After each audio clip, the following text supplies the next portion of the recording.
Hello my dear friends.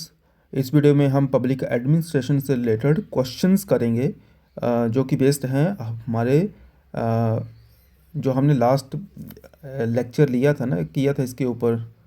जो last session लिया था, जो ये हमने डिस्कस किया था सब कुछ। अगर वो वीडियो नहीं देखी है तो वो आपके लिए काफ़ी इंपॉर्टेंट होगी। अगर नहीं भी देखी है ना, तो ये फर्स्ट वाला ये इंपॉर्टेंट है। और सबसे इम्पोर्टेंट मैंने बताया था कि एडमिनिस्ट्रेटिव थिंकर्स, और इसमें बहुत अच्छे से हमने किया था। तो शुरू वाला पार्ट आप वीडियो में देख सकते हैं। अगर पूरी वीडियो ना भी देखें तब भी आपका काम हो जाएगा। और बाकी जो ये टॉपिक थे ना, ये इंडियन एडमिनिस्ट्रेशन एंड कॉन्स्टिट्यूशन वाले, ये सब आप वैसे भी पॉलिटी में करते हैं। तो ठीक है, अभी हम क्वेश्चंस करते हैं और आप अपने आप को टेस्ट भी कीजिएगा। और कुछ नया सीखने को मिलेगा तो उसको नोट डाउन करके रिवाइज कीजिएगा। आपका काम हो जाएगा इस टॉपिक से रिलेटेड। तो स्टार्ट करते हैं पहले क्वेश्चन से। First question, public administration primary deals with, क्या है बताइए। जल्दी जल्दी करेंगे, आप मन में सोच लीजिए, पॉज करके आंसर दे दीजिए। ज़्यादा लंबा वीडियो नहीं बनाना है। Public administration primary deals with the implementation of government policy. ठीक है, आगे बढ़ते हैं। 1 सेकेंड। ठीक है, which of the following best defines public administration, कौन सा है बताइए।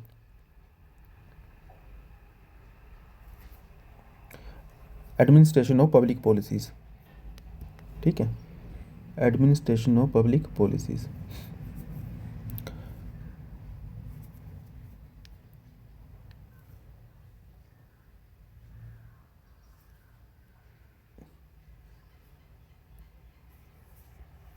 चलिए, public administration is concern mainly with, third question है, is it profit maximisation, no, जो कि प्राइवेट एडमिनिस्ट्रेशन का होता है। Welfare of the people, definitely be is the answer. बहुत अच्छे क्वेश्चन, सिंपल क्वेश्चन है, लेकिन आ सकते हैं एग्जाम में directly. Which feature differentiate public administration from private administration, बताइए। It is C, right, it is C, that is public accountability. Public administration operates with in the framework of market force, बिल्कुल नहीं। Constitution and law, yes, B is the answer. Kautilya is associated with which famous work, बताइए। Definitely आपको पता होगा, Arthashastra. According to Kautilya, the happiness of king lies in the, बताइए। According to Kautilya, the happiness of king lies in welfare of subject, C is the answer. Welfare oriented governance, welfare oriented governance इसका answer होगा। Kautilya supported which form of administration, बताइए। Strong and centralise, हमने बहुत अच्छे से किया था पिछले वीडियो में।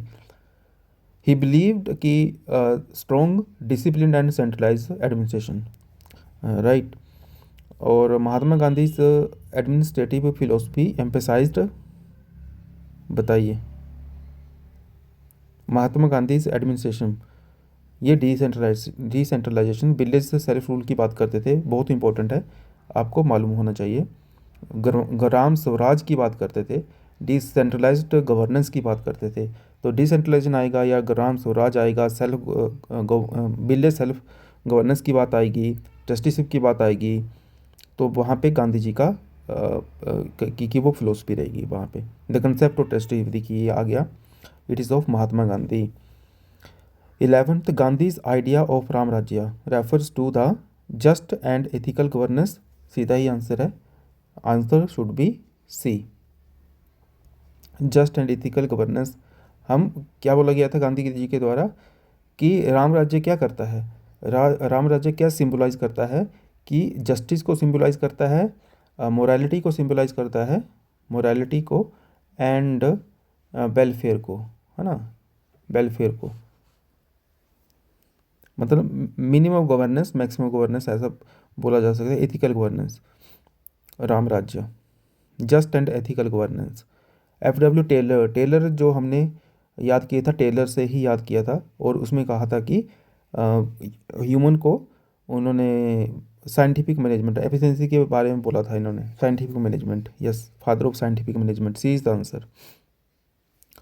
साइंटिफिक मैनेजमेंट थ्योरी जिन्होंने दी थी।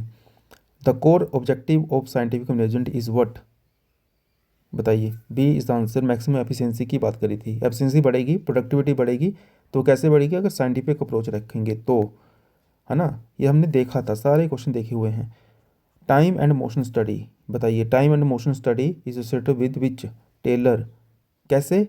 मैंने कहा था कि टाइम एंड मोशन जो साइंटिफिक स्टडी है ना, उससे रिलेट करके आपको 4-5 पॉइंट मैंने बताए थे कि टाइम एंड मोशन, है ना। इस तरह से आपको पॉइंट बताए गए थे, और मैंने कहा था कि टेलर मशीन से कपड़े सिलता है, ऐसे याद रख लो इसको। तो वैसे ही पिछले लेक्चर में हमने सब कवर किया था, तो इसका आंसर हो जाएगा C. 15th, a major criticism of Taylor is that he ignores the human emotion. उन्होंने लेबर को क्या कहा था? कि वो मशीन है। और फिर मायो आए थे, उन्होंने कहा था कि ह्यूमन जो इमोशन है वो इम्पोर्टेंट होते हैं, है ना। Ignoring human aspect. Hawthorne experiment किसका था? ह्यूमन का ही था ना। ह्यूमन, एच से मैंने बोला था कि याद रख लो ह्यूमन, और ह्यूमन से हम याद रखेंगे मायो, तो मायो का था। 16th का सी।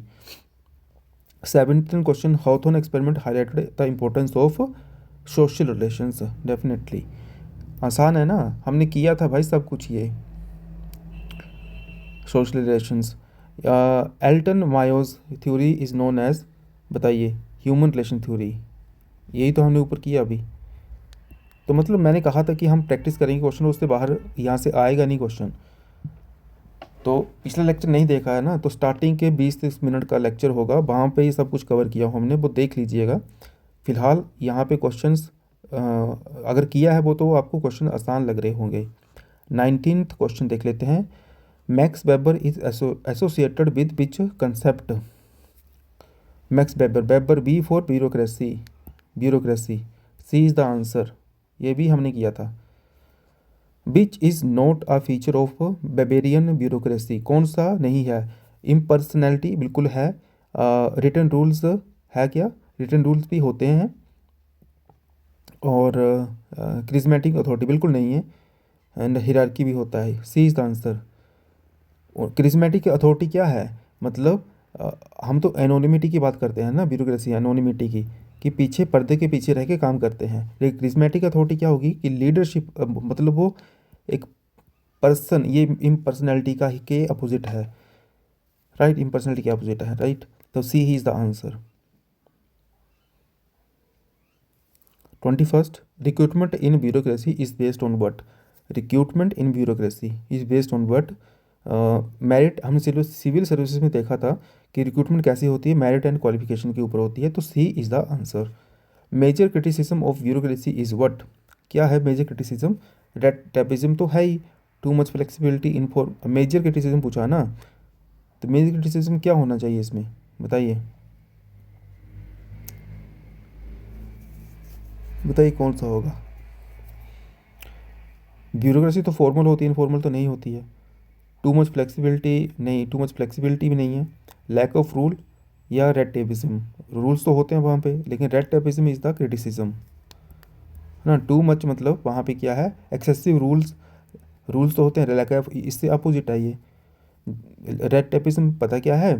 कि एक्सेसिव रूल्स होते हैं जो कि डिले और रिजिडिटी का कारण बनता है, फाइल यहाँ से दूसरे डिपार्टमेंट में भेजते रहते हैं, right.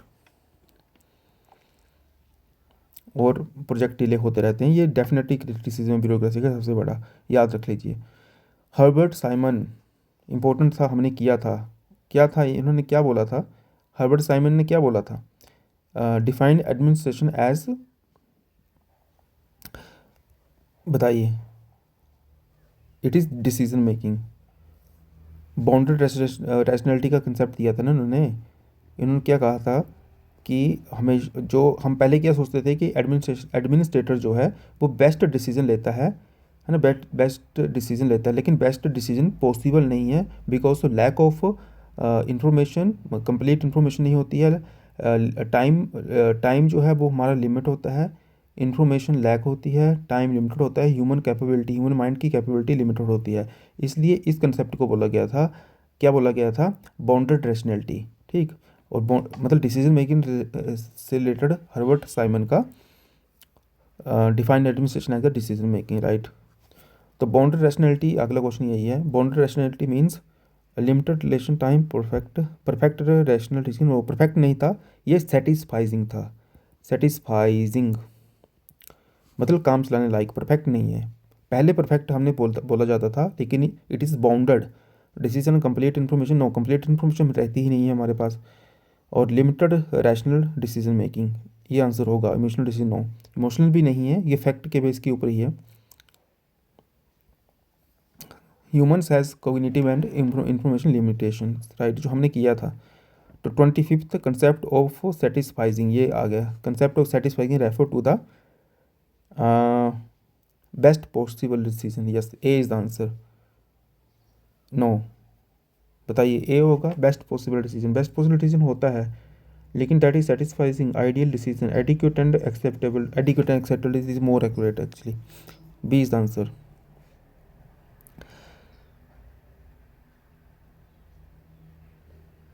Adequate acceptable, best possible भी मतलब वही बोल सकते हैं कि जो पॉसिबल हो सकता है, लेकिन इट इज़ मोर एक्यूरेट कि adequate and acceptable decision making. Yes, it is acceptable, ऐसा नहीं है कि वो एक्सेप्ट नहीं किया जाता है। ठीक है, acceptable is the right word है। यस, आइडियल तो बिल्कुल नहीं होगा। आइडियल क्या होता है? आइडियल होता है बेस्ट डिसीजन, तो बेस्ट तो कभी होगा नहीं, तो ये तो बिल्कुल नहीं होगा। रैंडम भी नहीं है, ऐसा थोड़ा कुछ भी दे देंगे। हमारे पास कुछ इन्फॉर्मेशन होगी, कुछ एक जैसे कि एक्सेप्टेबल होना चाहिए। तो ए और सी में आपको कन्फ्यूजन हो सकता है, क्योंकि ए भी बेस्ट पॉसिबल डिसीजन, जो हमारे पास इन्फॉर्मेशन थी, जो टाइम लिमिट थी और जो ह्यूमन कैपेबिलिटी थी, उसका यूज़ करके जो डिसीजन लिया, जो बेस्ट डिसीजन ले सकते थे। तो ये best decision, best possible decision हो सकता है, लेकिन option C is more accurate. Adequate and acceptable, ऐसा नहीं है कि डिसीजन आपने दे दिया, लेकिन एक्सेप्टेबल भी तो होना चाहिए, जो कि हमने किया था पिछली बार डेफिनेटली। तो C is the right answer. अगर सी ऑप्शन नहीं होता, कुछ और होता, तब ए के ऊपर जा सकते थे। एनीवे, अगर आपने ए सोचा तो भी आप यू आर गुड इनफ, मतलब आपने समझा इस बात को। मास्लो के बारे में बताइए। मास्लो क्या दिया था? पिरामिड दिया था, जो नीचे से ऊपर हायरार्की में जो हायरार्की का प्रिंसिपल दिया था ना, हायरार्की ऑफ नीड्स का। और नीड्स हमारी जो है वो फिजिकोलॉजिकल नीड्स से सेटिस्फाइजिंग या self actualisation needs, self actualisation के ऊपर जाता था हमारा पिरामिड, जो हमने ऊपर किया है। ये देखिए यहाँ पे होगा ये वाला, ये मास्लो का, देखिए मास्लो का था फिजिकोलॉजिकल नीड्स से सेल्फ एक्चुलाइजेशन के ऊपर जाता है। हायरार्की ऑफ नीड्स के बारे में हमने बात करी थी पिछले लेक्चर में, हमने प्रॉपरली इसको किया था। तो ये देखिए, तो Maslow known as the to no no no no hierarchy of needs. Yes, B is the answer. Which is the highest level of Maslow's hierarchy? Highest self actualization अभी किया हमने, ये देखिए। फिजियोलॉजिकल नीड्स इंक्लूड, फिजियोलॉजिकल क्या है? कपड़ा, पानी, रोटी, पानी, मकान, जो भी है वही था। तो food and shelter, B is the answer 28th का। हर्जबर्ग मैंने बोला था कि बर्गर से याद रख लो, बर्गर दो होता है तो दो नीड्स होती हैं। दो नीड्स क्या थी बताइए? एक थी मोटिवेटर, और एक थी एक कौन सी थी यार बताइए? Hygiene. Hygiene motivator factor two need में डिवाइड कर दिए थे। जैसे बर्गर होता है ना, बर्गर दो, ये सैंडविच, उससे मैंने बोला था कि टू फैक्टर थ्योरी याद कर लीजिए। Two factor theory is answer 29th का। ओके, तो salary is considered as the motivator. हाँ, उसके बारे में हमने यहाँ पे बात करी थी कि हाइजीन में क्या आएगा? सैलरी आएगा। मोटिवेटर में थोड़ी ना आएगा, बताइए कि इसमें आएगा। विच क्या था? Salary is consider as, salary is consider as hygiene factor. पिछले बारे में हम डिटेल में बात करी थी इसके बारे में। चलिए आगे बढ़ते हैं। Which is a motivator factor?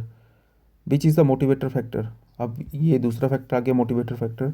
हालांकि मैंने कहा था कि इतना इंपॉर्टेंट नहीं है, हालांकि क्वेश्चन बनाए हैं इसमें से, लेकिन ये टू फैक्टर थोड़ी किसने दी थी, इस तरह के ज़्यादा इंपॉर्टेंट हो जाएंगे क्वेश्चन, डायरेक्टली भी पूछे जा सकते हैं। मुझे ज़्यादा संभावना इसी की लग रही है कि डायरेक्टली आपसे क्वेश्चन पूछा जाएगा।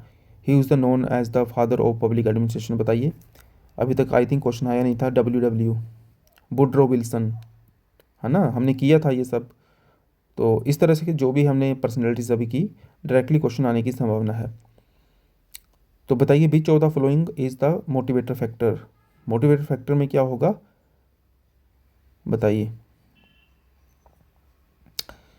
ये होना चाहिए अपना रिकॉग्निशन ना, यही होगा। सैलरी, वर्किंग कंडीशन ये दूसरे में आएगा और रिकॉग्निशन आएगा अपना मोटिवेटर फैक्टर में। Which thinker focused most on ethics in administration? Gandhi ji, of course Gandhi, अपने Gandhi ji. Which thinker treated workers as machine? Machine की तरह किसने बोला था बताओ? Machine, Taylor. 33rd का टेलर होगा भाई। 34 का informal organisation was highlighted by? Informal organisation ये किसका होगा? ये बेबर का तो नहीं था। इनफॉर्मल वो तो ब्यूरोक्रेसी की बात करते हैं, वो फॉर्मल है। टेलर साइंटिफिक मैनेजमेंट की बात करते हैं। और साइमन कौन थे? डिसीजन मेकिंग और वो बाउंड्री रैशनलिटी वाले थे। मायो जो थे वो ह्यूमन रिलेशन की बात करते थे, सोशल नीड्स के बारे में बात करते थे। तो इसका आंसर आई थिंक सी होगा।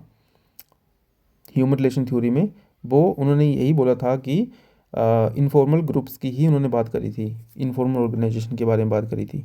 राइट राइट, बिल्कुल सही है। इम्पर्सनैलिटी ये किसका था? Ensure impersonal ensure objectivity. Impersonality वही होती है ना कि अपना अपना मतलब उसमें अपना फ़ायदा नहीं देखना है या बायस्ड नहीं होना है ना।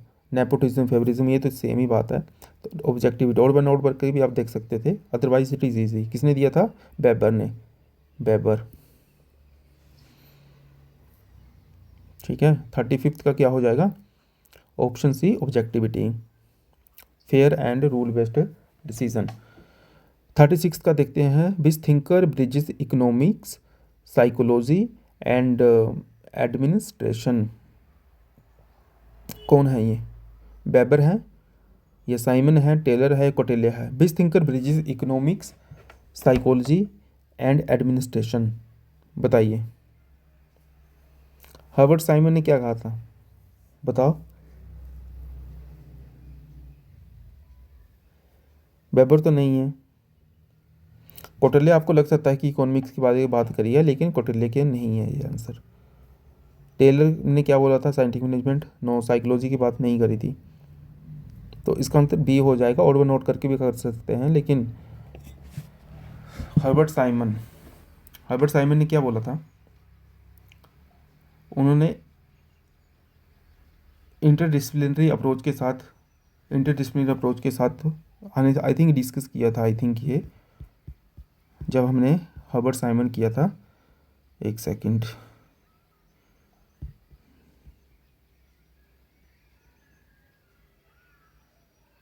हर्बर्ट साइमन, ये complete boundary distantly, leadership style जो है autocratic, democratic, laissez faire, minimum control. Yes, अच्छा लीडरशिप का आगे हर्बर्ट साइमन के बारे में इतना ही किया था हमने। ठीक है, हमने नहीं किया था, लेकिन यहाँ पे ऐड कर लो कि वो इंटरडिसिप्लिनरी के बारे में भी बात करते हैं। इंटरडिसिप्लिनरी के बारे में बात करते हैं, जो कि ब्रिज करता है इकोनॉमिक्स को, साइकोलॉजी को एंड एडमिनिस्ट्रेशन को। Bridge economics, psychology and administration. मतलब ना आपको बाकी भी पता होगे तब भी आप राइटली इसको ठीक करके आएंगे। Gram Swaraj is related to, तो मतलब इसका आंसर बी हो जाएगा। Gram Swaraj is related to what? To Gram Swaraj, अरे गांधी जी ना, मैंने Gandhi ji village self governance की बात करते हैं। Which theory emphasis job satisfaction and dissatisfaction separately? Job satisfaction and dissatisfaction separately, बताओ बताओ। टू फैक्टर थ्योरी है ना ये। Which theory emphasize job satisfaction and dissatisfaction separately? Definitely motivator factor and hygiene factor. To factor theory तो किसने दी थी? सी ने दी थी। यही है, यही होना चाहिए। 39th, which thinker emphasized rule bound administration, rule bound administration किसने बोला था बताओ, बहुत आसान है, किसने बोला था बताओ बताओ ज़रा। B for bureaucracy, rule based bound, Weber ने। ठीक है, ह्यूमन रिलेशन मूवमेंट, ये बताओ, आसान है ना ये, ह्यूमन रिलेशन अभी किया, ह्यूमन, एच फॉर हाउ, अपना कौन सा था वो एक्सपेरिमेंट अभी किया हमने, बताओ। Human relation movement emerged as a, क्या बोल रहे हैं, human relation movement emerge as a reaction to, okay reaction to, किसके रिएक्शन में आया था, माओ ने क्या बोला था, माओ ने क्या बोला था कि सोशल नीड्स जरूरी है, ह्यूमन जो है वो सोशल एनिमल है, ऐसा नहीं कि मशीन की तरह काम करेगा। तो किसके रिएक्शन में आया था, जिसने मशीन का प्रिंसिपल दिया था कि साइंटिफिक मैनेजमेंट वाला, वो किसने दिया था, मशीन से रिलेटेड करो टेलर को, तो टेलर की थ्योरी को साइंटिफिक मैनेजमेंट वाले को। बी इज़ द आंसर है ना, इसी को रिएक्शन के लिए तो आया था, उसके अपोजिट था मायोस का ह्यूमन रिलेशन थ्योरी। 41 का administration according to Simon involves, Herbert Simon फिर आगे डिसीजन मेकिंग प्रोसेस, अभी हमने किया था ऊपर, डायरेक्टली आपको पता होगा। Which thinker is ancient but still relevant to modern administration, ancient but still, yes ancient है कौन है, कौटिल्य भाई तो हैं अपने, कौटिल्य सर, कौटिल्य जो भी हमारे कौटिल्य जी। 42 का क्या हो जाएगा, Kautilya. Which concept ensures predictability in administration, which concept ensure predictability in administration, बताइए। 43 का क्या होगा, प्रेडिक्टेबिली, इन्फॉर्मेलिटी थोड़ी ना प्रेडिक्ट कर सकता है कुछ, नो, डिस्क्रिएशन, सोचो, क्रिज्मा, नो, इन दोनों में से सोचो कौन होगा ज़्यादा सही। Concept ensure, which concept ensure predictability in administration, I think rule, rules बने होंगे ना तो हम कह सकते हैं कि क्या है क्या नहीं है ना, तो this is the most right thing, right option. Most theory gives priority to social needs, which theory gives priority to social needs, हाँ सोशल नीड्स जरूरी नहीं है, ये तो मायोस दी थी, तो किसने बोला था, टेलर ने बोला था। तो 44 क्या हो जाएगा, विच थ्योरी गिव्स प्रायोरिटी, अच्छा gives priority to social needs, okay, social need Mayo ने दी थी, अभी मैंने बोला which theory gives priority to social needs, that is Mayo. Self actualization refers to what, self actualization refers to fulfilment of potential, यही तो था कि हमारी एक नीड पूरी हो जाती है, जैसे फिजियोलॉजिकल नीड जो रोटी कपड़ा मकान था उसके ऊपर हम चले जाते हैं ऐसे हिरार्की में, तो सबसे ऊपर आता है सेल्फ एक्चुअलाइजेशन, तो वो क्या था, fulfilment of potential, self actualisation वही होगा। वैसे भी आप जाएंगे with the literal meaning of self actualisation, तो सी ही आंसर होगा। The most people centric approach is given by, people centric कौन होगा ये, पीपल सेंट्रिक तो वही है ना अपने मायो साहब, सोशल नीड्स वगैरह यही पीपल सेंट्रिक है, मशीन सेंट्रिक नहीं है। Which thinker is most useful in understanding modern policy decision, which thinker is most useful in understanding modern policy decision, modern policy decision कौन है बताओ। पॉलिसी डिसीजन हमेशा Simon के बारे में आपने टिक करना है, पॉलिसी डिसीजन मतलब साइमन, ये हमने पहले भी करा था, अभी भी किया इस लेक्चर में, पिछले लेक्चर में भी किया था। Excessive adherence to rule leads to, excessive adherence to rules leads to what, red tapism, अभी ऊपर भी किया हमने ये सेम क्वेश्चन, रेड टेपिज्म, ये इसका क्रिटिसिज्म भी है वेबर वाली थ्योरी का, एथिक मतलब अपने ब्यूरोक्रेसी का। Ethical, ethical administration is central to what, ethical administration is central to ethical, Gandhi ji, मैंने कहा था कि गांधी जी ही होंगे जहाँ एथिक्स की बात आएगी। Public administration ultimately aims at public welfare, simple question, और डायरेक्टली आ भी सकता है, सिंपल क्वेश्चन आएंगे डायरेक्टली आ सकते हैं। तो मतलब आपने ये 50 क्वेश्चन अच्छे से कर लिए, बताना मुझे क्या स्कोर रहा आपका, ठीक, क्या स्कोर रहा, नहीं अच्छा आ रहा है तो फिर आप पिछले लेक्चर देख सकते हैं, हालांकि अच्छे क्वेश्चन थे, आसान क्वेश्चन थे, एक बार फिर से कर लीजिएगा, आपका मतलब पब्लिक एडमिनिस्ट्रेशन से जो ये फर्स्ट वाला चैप्टर है ना, फर्स्ट पार्ट जो हमने किया था, मोस्टली क्वेश्चन यहाँ से आने की संभावना है इन थिंकर्स में से। तो इस वीडियो से आपका सारा ही कवर हो जाएगा और इससे पिछली वीडियो का। तो अच्छे से कीजिए, आपका क्वेश्चन सारे के सारे बन जाएंगे पेपर में। ठीक है, तो फिर मिलते हैं नई वीडियो में। पढ़ते रहिए, अपना ध्यान रखिए। Thank you so much.